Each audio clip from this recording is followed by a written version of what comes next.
All right, let's dive into one area that really doesn't get enough conversation, especially as a service manager. This was something that I kind of learned the hard way. And then now I understand really why it's so important, right? When I was in that retail situation, this isn't something that we talked about all the time. And so I think it's so important for our service managers and leaders out there to really understand why this is important and why we need to understand how to break this down, and more importantly, how do we affect it? So it's net to sales and thinking of your net to sales ratio. So let's look at it real quick here. So I'm going to give you a calculation to show you exactly how you figure out this exact ratio for your store. So first thing, right? Total net profit, right? Pretty simple.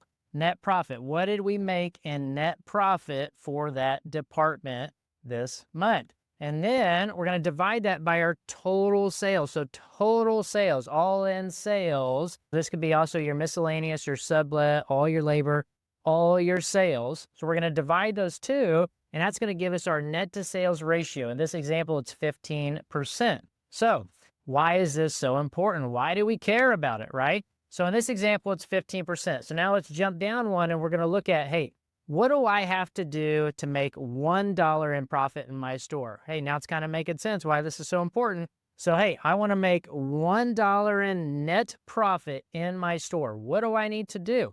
So I would take that $1 and I would divide it by that 15% net to sale ratio. And that's going to tell me that, hey, I've got to sell $6.67 just to make $1 in profit in my store. Well, that's pretty impactful.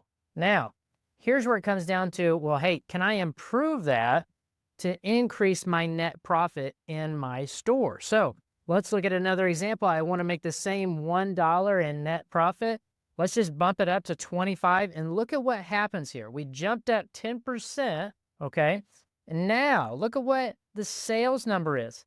$4. I went from $6.67 to just $4 needed to make that $1 in net profit. Now, why is this so impactful? Well, if we would have sold this $645,000, this net profit number at 25% versus the 15%, you would have jumped $64,000 in net profit, okay? That's a huge jump. This number would have turned into $161,000. So that's huge. Now, how do we get there, right? How do I get from 15 to 20 or 25?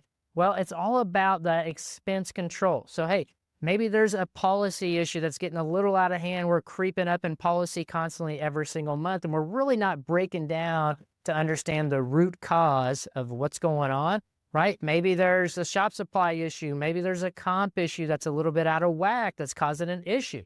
So what I would challenge you to do is go to your store, break down. First off, let's figure out what is our net to sales ratio and how many sales do I need just to make $1 in net profit? And then start looking at those expenses and saying, okay, what can I do to impact that number to increase my net profit in my store?